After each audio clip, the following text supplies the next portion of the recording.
Hi friends, welcome back to my channel. నేను అశ్విని. ఈ రోజు నేను మీకు హోటల్ స్టైల్లో టేస్టీగా కర్డ్ రైస్ ని ఇంట్లోనే ఎలా ప్రిపేర్ చేసుకోవాలో చేసి చూపిస్తున్నానండి. మనం ఎగ్జాక్ట్ గా అప్పుడప్పుడు హోటల్స్ లో తింటుంటాం కదా, ఆ టేస్ట్ తోనే చాలా సింపుల్ గా కూడా ఇంట్లో చేసుకోవచ్చు అనమాట. లేట్ చేయకుండా ఈ కర్డ్ రైస్ ని ఎలా ప్రిపేర్ చేసుకోవాలో చూసేద్దాం. ముందుగా నేను ఇక్కడ ఒక కుక్కర్ తీసుకొని అందులోకి 1 గ్లాస్ వరకు రైస్ ని వేసుకున్నాను. ఇలా రైస్ ని వేసుకొని ఒక 2 సార్లు శుభ్రంగా వాష్ చేసేసుకొని ఇందులోకి ఇప్పుడు నేను 1 గ్లాస్ రైస్ కి 2.5 గ్లాసుల వరకు వాటర్ ని యాడ్ చేస్తున్నాను. ఇలా వాటర్ ని యాడ్ చేసేసుకొని ఒక అరగంట పాటు వీటిని నానబెట్టుకోవాలన్నమాట. 1 గ్లాస్ రైస్ కి 2.5 గ్లాసుల వరకు వాటర్ ని యాడ్ చేసుకొని ఒక అరగంట పాటు నానబెట్టుకోవాలి. అరగంట తర్వాత మనం ఇందులోకి కొద్దిగా సాల్ట్ ని యాడ్ చేసుకొని మూత పెట్టేసేసి ఒక 3 to 4 విజిల్స్ మీడియం ఫ్లేమ్ లో వేయించుకోవాలన్నమాట. కర్డ్ రైస్ కి అన్నం అనేది మెత్తగా ఉంటేనే టేస్ట్ బాగుంటుందండి.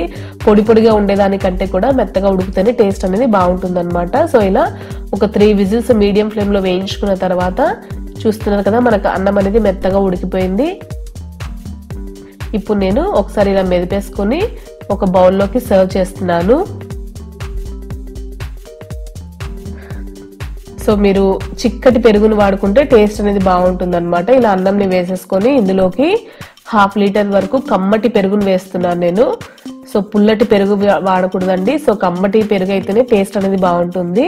సో ఇలా పెరుగును వేసేసుకొని కొద్దిగా వేసుకుంటూ మొత్తం అంతా కూడా బాగా కలుపుకోవాలి.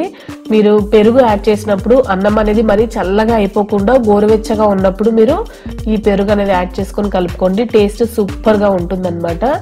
సో ఇలా కొద్దిగా పెరుగును కూడా యాడ్ చేసుకొని బాగా కలుపుకోవాలి.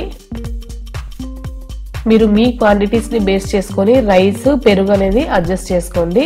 సో ఇలా మొత్తం అంతా కూడా కలుపుకున్న తర్వాత ఇలాంటి ఒక స్మాషర్ తో గానీ లేదు అంటే మీరు చేత్తోనే కూడా మెత్తగా కలుపుకోవాలి. కర్డ్ రైస్ అనేది మెత్తగా ఉంటేనే టేస్ట్ చాలా బాగుంటుంది.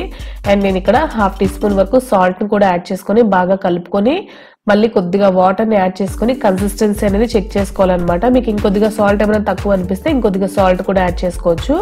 సో ఇలా వాటర్ ని యాడ్ చేసుకొని మొత్తం అంతా బాగా కలుపుకొని పక్కన ఉంచుకోవాలి. ఇప్పుడు మనము తాలింపు అనేది వేసుకుందాము.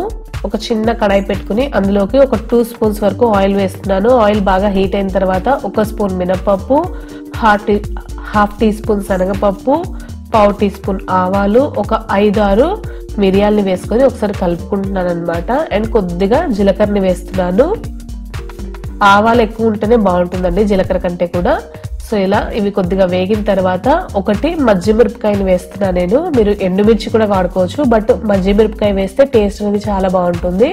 సో మీరు ఇందులోకే కొద్దిగా జీడిపప్పు, పచ్చిమిర్చి అండ్ అల్లం ముక్కలు కూడా వేసుకోవచ్చు. బట్ నేనైతే హోటల్ స్టైల్లో చూపిస్తున్నాను కాబట్టి ఇలా సింపుల్ గా తాలింపు మొత్తాన్ని వేయించుకున్న తర్వాత ఈ అన్నంలోకి వేసేసుకొని కలుపుకుంటున్నాను.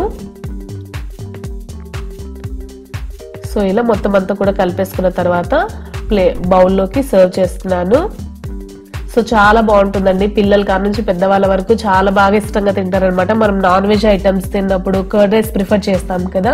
సో అలాంటప్పుడు హోటల్ కి వెళ్లకుండా ఇలా ఇంట్లోనే ఈజీగా చేసేసుకోవచ్చు కదా. టేస్ట్ చాలా బాగుంటుంది అండ్ చాలా సింపుల్ గా కూడా ఉంది కదా. పిల్లల కాడ నుంచి పెద్దవాళ్ళ వరకు చాలా ఇష్టంగా తింటారు. అండ్ సమ్మర్ కాబట్టి సో ఇంకా బాగుంటుంది అనమాట. సో పైన నేను కొద్దిగా దానిమ్మ గింజలు కొత్తిమీరతో గార్నిష్ చేసేసాను. ఎంతో సింపుల్ గా టేస్టీగా hotel style curd rice ready అయిపోయింది కదా. మీకు ఈ వీడియో నచ్చినట్లయితే ప్లీజ్ లైక్ చేయండి.